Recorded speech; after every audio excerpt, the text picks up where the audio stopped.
Glória a Deus. Cumprimento os irmãos com a paz do Senhor. Louvado seja Deus. Antes de trazer a mensagem nesta noite, pela qual o pastor me concedeu, ele me permitiu também trazer uma rápida homenagem aos formandos do curso de teologia.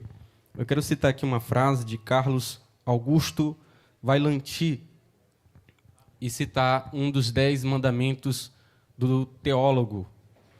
Eu quero citar o 5º mandamento para os irmãos, eu quero que vocês guardem isso no coração de vocês, que diz: não permitirás que o tecnicismo teológico roube de você a linguagem simples da fé. Quero que você pense nisso. Se Jesus tivesse perguntado aos teólogos: quem vocês dizem que eu sou, filho do homem é? Ele possivelmente teria obtido as seguintes respostas dos teólogos: tu és o clímax da revelação especial, és o transcendente, o imanente, o já e o ainda não, és o conteúdo apofático e catafático do querigma, és, em termos encarnacionais, o mistério da união hipostática, és um dos ilustres participantes da pericorese. Eu quero dizer para vocês, em vez de se perderem com essas técnicas ou com a influência apenas do aprendizado, vamos dar a mesma resposta que Pedro deu em Mateus capítulo 16, versículo 16, que diz: tu és o Cristo, o Filho do Deus vivo.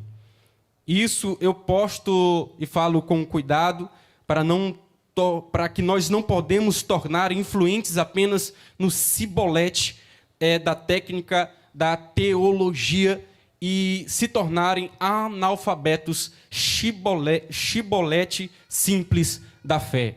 Eu dedico a vocês o livro de Juízes, no capítulo de número 12, versículo de número 5 e versículo de número 6. Depois, quando vocês lerem esse texto, vocês vão entender o que foi citado nesta noite. Abra as vossas Bíblias no livro de Colossenses, capítulo de número 1, versículo de número 20. Louvado seja o nome do Senhor. Alguns podem até dizer que não é legal um pregador fazer o curso de teologia, e porque dizem que a teologia ela esfria o crente. Não, a teologia ela apaga o fogo estranho. Louvado seja o nome do Senhor.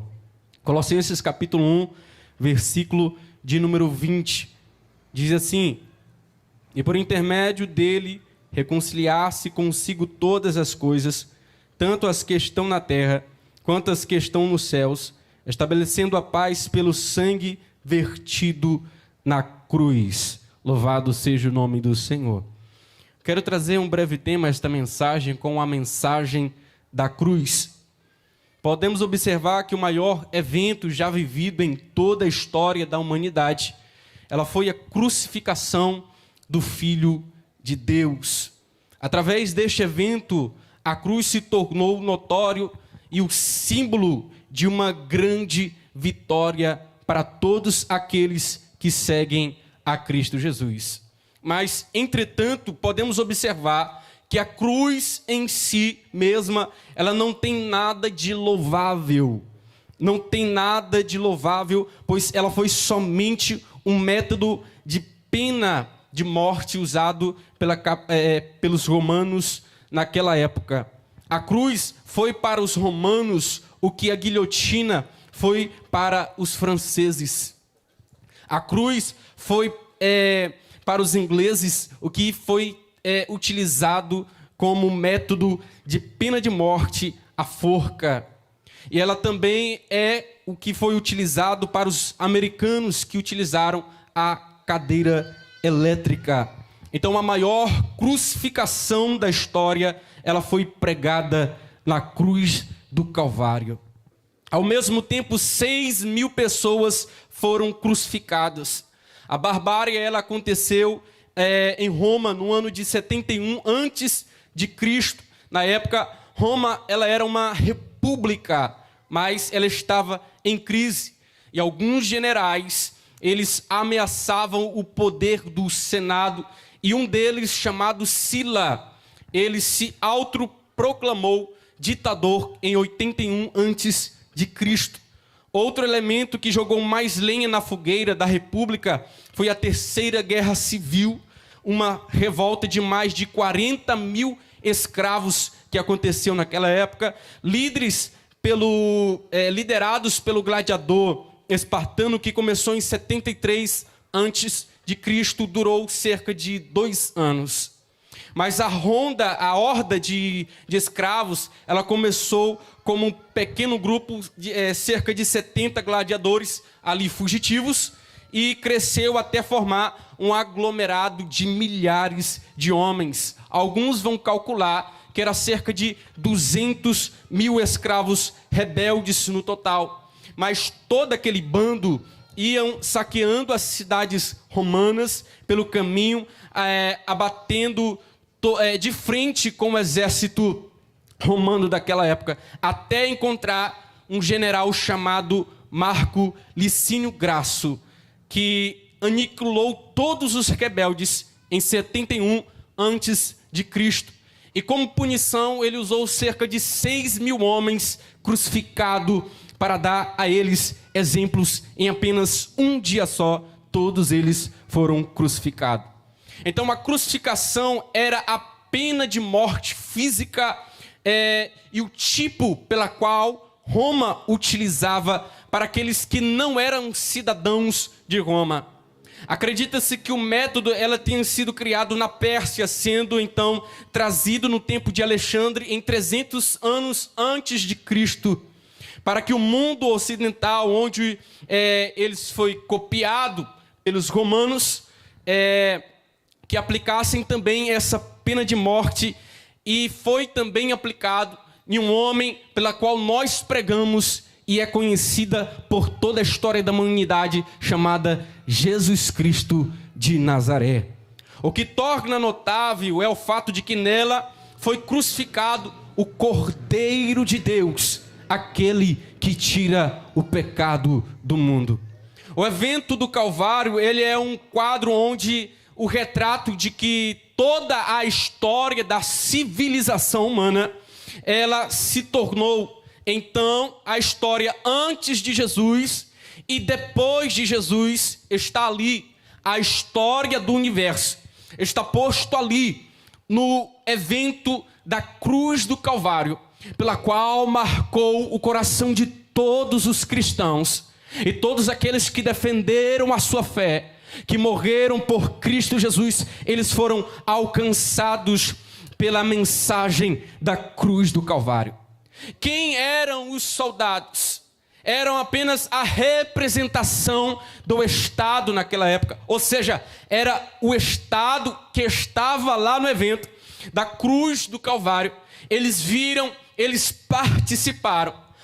A Bíblia então vai descrever que desde a hora sexta, que quer dizer ao meio-dia, até a hora nona, que quer dizer às 3 horas da tarde, houve trevas sobre toda a face da terra.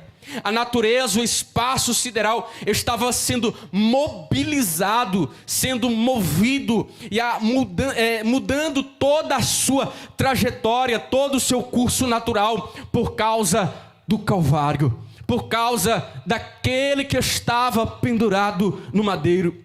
Era meio-dia quando o sol ele desistiu de brilhar.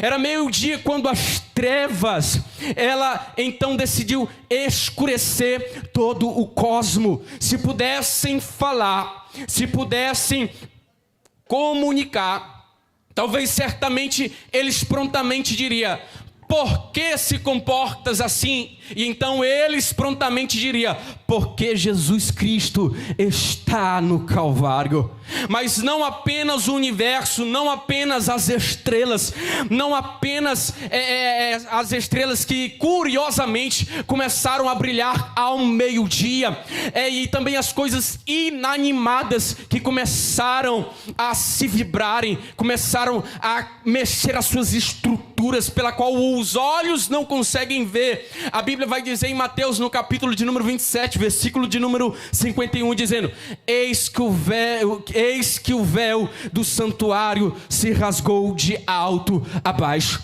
Quando nós olhamos para esse texto, nós podemos então perguntar: mas o que era o véu do santuário?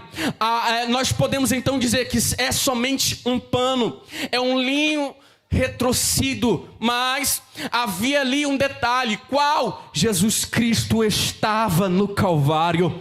É na cruz do Calvário, até as coisas inanimadas no pano e todos que ali estavam, pela qual os olhos não puderam ver, estremeceram todas as suas bases, todas as suas estruturas diante da cruz do Calvário. Não apenas o sol, não apenas as estrelas, não apenas os astros, não apenas a luz do dia, não apenas o véu, mas tudo isso as Sagradas Escrituras vai descrever e dizer muito bem que Jesus estava no Calvário e aconteceu um fenômeno, qual? Os sepulcros começaram a se abrir e mortos ressuscitaram. Mateus no capítulo 27, versículo de número 52 vai dizer: abriram-se os sepulcros e muitos dos corpos dos santos que dormiam ressuscitaram e saíram do sepulcro depois da ressurreição de Jesus, entraram na cidade santa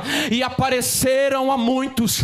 Talvez todos aqueles que ali estavam na cidade viram os ex-defuntos caminhando nas ruas santas da cidade, e eles poderiam até perguntar: vocês não estavam mortos? O que é que vocês estão fazendo aqui? E eles prontamente vão dizer: é por causa que Cristo estava no Calvário, Ele ressuscitou, e isto é um grande fenômeno, aleluia, pela qual vai indicar que o Calvário remove o mundo dos mortos, o Calvário mexe o espaço sideral, o Calvário mexe com as coisas inanimadas, o Calvário ele mexe com a nossa estrutura da alma, o Calvário transporta a nossa alma, o Calvário transforma o pecador, aleluia, em uma pessoa bem-sucedida cristã, cheia do Espírito Santo de Deus.